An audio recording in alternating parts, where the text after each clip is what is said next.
नमस्कार। जैसा कि पिछली वीडियो में हम लोगों ने पढ़ रखा था अभिक्रिया के बारे में, जिसे हम इंग्लिश में बोलते हैं रिएक्शन। उस दिन मैंने बोला था कि आज हम सिर्फ और सिर्फ अभिक्रिया के बारे में डिस्कस करेंगे और अगली वीडियो में हम लोग कवर करेंगे। तो सेम आज वही चीज़ पढ़ने वाले हैं हम लोग, रासायनिक अभिक्रिया। तो सबसे पहली चीज़ कि आप लोगों के दिमाग में आएगा कि उस दिन तो हम लोगों ने सिर्फ और सिर्फ रिएक्शन के बारे में पढ़ा, तो आज क्यों ना हम केमिकल या फिर जैसे रसायन या फिर रासायनिक, तो क्या चीज़ें अलग अलग हैं? क्यों ना हम सबसे पहले इसी के बारे में डिस्कस करें। चलिए शुरू करते हैं। पहली चीज़ तो ये देख लीजिए कि रसायन कहते किसको है। तो मुझे उम्मीद है कि आप लोगों ने पढ़ रखा होगा।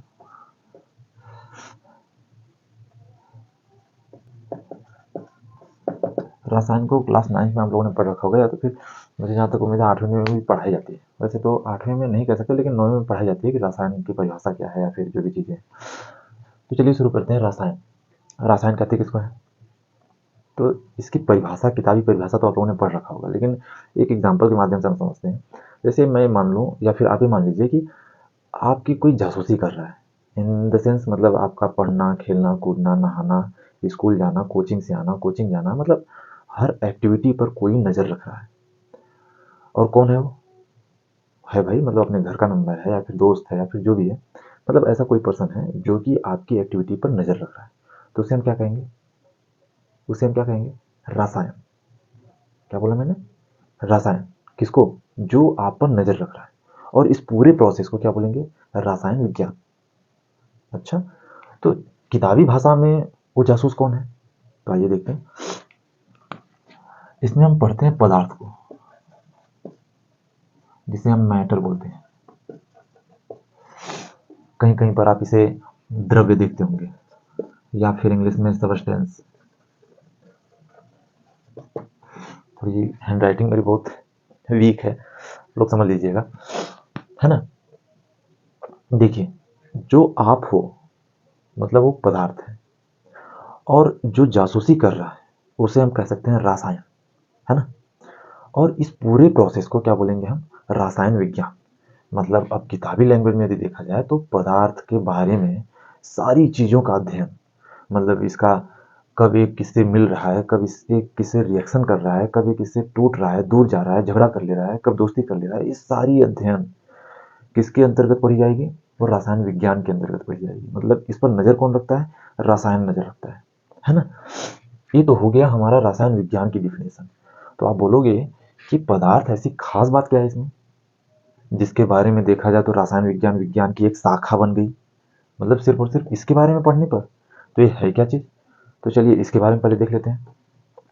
पदार्थ, मैटर किसे कहेंगे? जैसे द्रव्य या फिर सब्सटेंस बोलते हैं, कहेंगे किसे?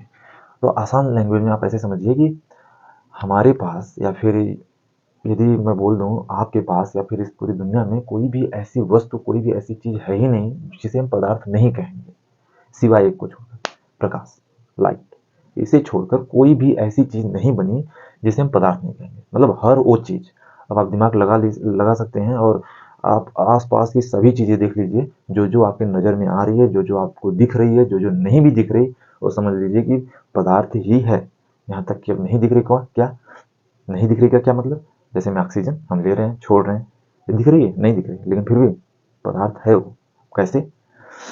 एग्जाम्पल ले लीजिए, ढेर सारे बलून ले लीजिए, उनमें हवा भर दीजिए, उसका वेट ले लीजिए, खाली बैलून का वेट ले लीजिए, खुद ही पता चल जाएगा आपको कि नहीं, हाँ है कि नहीं है। अब आपके दिमाग में आएगा कि एक बैलून बनने पर उससे कोई फर्क नहीं पड़ने वाला, लेकिन जब उसकी क्वांटिटी ज़्यादा होगी तो जाहिर सी बात है उसमें आपको फर्क दिख सकता है।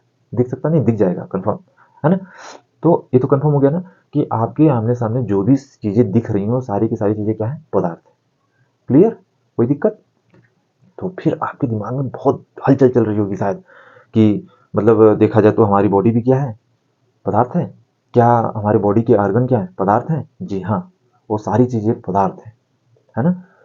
मतलब कि जो ऑर्गन्स के बारे में, जो बॉडी के बारे में हम पढ़ाई करते हैं, जिसे हम बायोलॉजी के नाम से जानते हैं, क्या वो चीज़ें रसायन विज्ञान के अंतर्गत आती हैं? जी हाँ। मतलब देखा जाए कि जो ये रसायन विज्ञान है ना, आपके हर विज्ञान में घुसी हुई है। ऐसे नहीं, ये विज्ञान की शाखा नहीं है। ये समझ लीजिए विज्ञान का एक ऐसा अंग है जिसके बगैर विज्ञान चल ही नहीं सकता। आप ऐसे मान लीजिए, मतलब यदि ये नहीं तो विज्ञान खत्म है। समझ रहे हो? फिर आपके दिमाग में आएगा क्या फिजिक्स में घुसी हुई है? जी हाँ, हर जगह है। न्यूटन के नियम से लेकर फ्रिक्शन तक देख लीजिए आप, कहीं पर भी देख लीजिए, आपको पदार्थ मिलेगा ही मिलेगा, इसमें कोई संदेह नहीं है। ठीक है, तो चलिए अब आगे बढ़ें। अब ये भी क्लियर हो गया, रासायनिक ज्ञान भी क्लियर हो गई। अब हम चलते हैं रासायनिक अभिक्रिया पर। रासायनिक अभिक्रिया किसे कहेंगे उसको समझते हैं। ठीक है, चलिए रासायनिक अभिक्रिया सेम, जब इस पर बात हो रही है तो आपके दिमाग में तुरंत आएगा कि उस दिन तो केमिकली फिजिकली कुछ ऐसा रिएक्शन के बारे में, कुछ ऐसे चेंजेस के बारे में बता रहे थे, बाद में आवाज़ चली गई थी। जी हाँ, तो पहले बात कर लेते हैं फिजिकली रिएक्शन, या फिर जिसे बोलते हैं भौतिकीय परिवर्तन या भौतिकीय अभिक्रिया, कुछ भी कह सकते हैं। चलिए देखिए, भौतिकीय अभिक्रिया कहेंगे किसे, या भौतिकीय परिवर्तन कहेंगे किसे, जिसमें भौतिक परिवर्तन हो सके। मतलब क्या, जैसे ना बोलते मारेंगे एक चाटा तुम्हारा मुंह घूम जाएगा उधर, मतलब एक चाटा लगने के बाद मेरा फेस जो है इस तरफ घूम जाएगा, तो क्या इधर होगा? फिर होगा।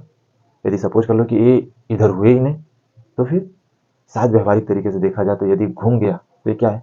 फिजिकली। और नहीं घूमे ऐसे ही हमेशा रह जाए तो क्या है? केमिकली। मतलब इसमें परिवर्तन फिर ना हो पाए, एक बार परिवर्तन होने के बाद फिर ये दोबारा अपनी इनिशियल स्टेज में ना आ पाए, क्या बोलेंगे उसे? फिजिकली। जैसे ऐसे समझ लीजिए कि एक एग्जाम्पल, हम लोग जब पढ़ाई करते थे बचपन में तो अक्सर टीचर बोला करते थे, बड़ी मार पड़ती थी उस समय तो, अब तो शायद खत्म ही हो गया, लेकिन उस टाइम बोलते थे कि देखो अभी अभी मारा इसको, अभी अभी मारा, लेकिन फिर जिसका वैसे ही बदमाशी फिर करने लगा, मतलब सुधरा नहीं है। मतलब कोई पर्सन था, वो क्या कर रहा था? बदमाशी कर रहा था, है ना, उसे मारा गया, फिर उसके बाद कुछ समय के लिए सुधरा हो, फिर क्या हुआ? कुछ समय बाद फिर बदमाशी करने लगा। तो टीचर के द्वारा क्या बोला जा रहा है कि अभी अभी मैंने मारा, लेकिन फिर क्या हुआ? वो बदमाशी फिर से करने लगा। ये क्या है? मतलब ये पूरी जो चेंजिंग देखी जा रही है, ये क्या है? इसे बोलेंगे फिजिकली रिएक्शन। समझ रहे हो आप बात को? इस पूरे प्रोसेस को फिजिकली रिएक्शन के बारे में जानते हैं कि मतलब यदि कोई भी परिवर्तन ऐसा परिवर्तन है जिसमें परिवर्तन होने के बाद वो अपनी इनिशियल स्टेज में फिर से रिटर्न आ जाए, उसे क्या कहेंगे? Physically reaction. ठीक है, जैसे में देख लीजिए पानी है, उसे रख दीजिए, बर्फ बन गया, फिर उसे बाहर निकाल के रख दीजिए, फिर से वो क्या हो गया? पानी, जबकि उसके इंटरनल में कोई भी परिवर्तन नहीं हुआ। ठीक है, चलिए केमिकल रिएक्शन तब कैसा होगा? केमिकल रिएक्शन जस्ट सेम है, लेकिन थोड़ा सा चेंज। क्या? ये अपनी इनिशियल कंडीशन में रिटर्न कभी नहीं आता। समझ रहे हो? जैसे यहाँ की बात कर ली जाए तो बदमाशी करने पर यदि उसे मारा गया तो वो सुधर गया, मतलब वो फिर से कभी अब बदमाशी नहीं करेगा। यदि ऐसी कंडीशन आए तो क्या है? Chemical reaction. मुझे थप्पड़ मारा गया, मेरा सिर जो है इधर से इधर घूम गया, इधर घूमने का मतलब क्या हुआ? एक केमिकल ही है। क्यों? अब कभी इधर नहीं घूमेगा। लेकिन एक बात ध्यान दीजिएगा, ये सिर्फ व्यवहारिक एग्जाम्पल बता रहा हूँ। अब यदि किताबी एग्जाम्पल देखा जाए तो ऐसे देख लीजिए, मैंने क्या किया, दूध खाने का मन था, उबाला अच्छे से, पता चला उसमें पहले से ही कुछ खटास रह गई थी, या फिर दूध का बर्तन जो था वो गंदा था, इसलिए दूध फट गया, है ना। लेकिन वो क्या हो सकता है, यदि उसकी खटास बाहर निकाल ली जाए और बोल दिया जाए फटे हुए दूध से कि नहीं भाई तू फिर से दूध में कन्वर्ट हो जाए, तो क्या होगा? वो नहीं, उसे नहीं होगा। मतलब यदि देखा जाए तो कोई भी परिवर्तन होने के बाद यदि उस परिवर्तन के कारण को हटा लिया जाए और उससे बोला जाए कि भैया तू फिर से इनिशियल स्टेज में आ जा, तो क्या आएगा? नहीं। अब इस पर एक बढ़िया एग्जाम्पल दिख रहा है कि जैसे नहीं बोलते हैं कि एक बार तुमसे कट्टी हो गई तो फिर दोबारा कभी दोस्ती नहीं होगी। पहले कट्टी मिट्टी बोलते थे ना, मतलब अब तुमसे नहीं बोलेंगे, मिट्टी हो गई तो अब तुमसे बोलेंगे, लेकिन एक बार कट्टी हो गई तुमसे दोबारा कभी भी दोस्ती नहीं हो सकती, भले ही उस रीजन को हटा दिया जाए जिस वजह से हमारे तुम्हारे में कट्टी हुई थी। ये क्या है? Chemical reaction.